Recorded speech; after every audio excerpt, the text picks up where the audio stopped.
So, after I finish showing you what we're going to do, you're going to turn to your partner and we're going to discuss. You're going to give them a 30-second rolling bio. And you're going to be very honest with your partner and say, look, man, this scares me to death. I've got a back injury. This hurts. Every time I get here, I get stuck. I tend to hold my breath. Be warned. Keep your face away. I break wind often when I roll. And on occasion, I find my underwear too tight. Whatever you need to tell him, you're going to tell him right now because he's going to be guiding you. If you have a lower lumbar twinge and you don't tell him, he's not going to know. If he doesn't know, he might not help you out so much, right? So, partner's going to grab the legs. You've seen this one before, most of us. We'd be dead on the ground, all the arms relax, and at first he just moves them around, and you're not even thinking of flipping the body, you're just thinking of moving the legs to a point where my torso follows. I'm not doing anything, it just follows. And that alone, if you're feeling twinges there, you might only do this for your 2-minute round. If that's comfortable-ish, the next thing he wants to do is add lift to the twirl. So when he lifts a little bit, now I'm feeling that strain on other parts of the body. He just goes around like a washing machine, and I see what happens. And then the third degree of force is he wants to flip me over onto my other facet. At the beginning, he flips me towards one shoulder to help lead me onto one shoulder. So he leads me onto one shoulder, and I need to, sometimes I'm going to panic, and I got to get my face out of the way. That's all I have to do. All I have to do is get my face out of the way. That's it. So as he flips me over, I put all my weight on that shoulder, and I relax.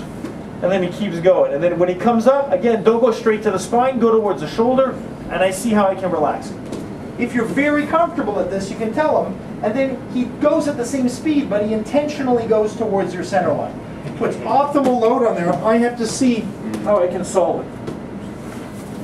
And backwards is much harder than frontwards, but frontwards we tend to, the little voice goes, my face, my almost beautiful face. And I see how I can solve it. Make sense?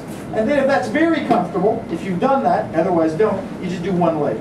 But when he does one leg, you try to leave the other leg loose. That alone may be enough, right? Aha. Nice and soft, right? Puppet. And that's it. And if you want, you can work with having the other leg like selectively contracted, or you're doing something with it, or you see what that changes. Okay? But those are all the steps to work. So let's say you get to the point where you're spinning with both legs, it's fine. But you're deathly afraid of doing the flip. And you say, not today, it's Monday morning, man. I don't want to flip. Try one leg and just do the spin. You can avoid the flip. And then if you think, okay, let's try it, you might have your partner go, slow, bring you up to the apex, you say, let's go down. Let's go down, I don't want to do it. But talk. You have 2 minutes before we change partners. The top person will get tired. It is heavy. You're going to see. Talk, communicate, enjoy, share, exchange.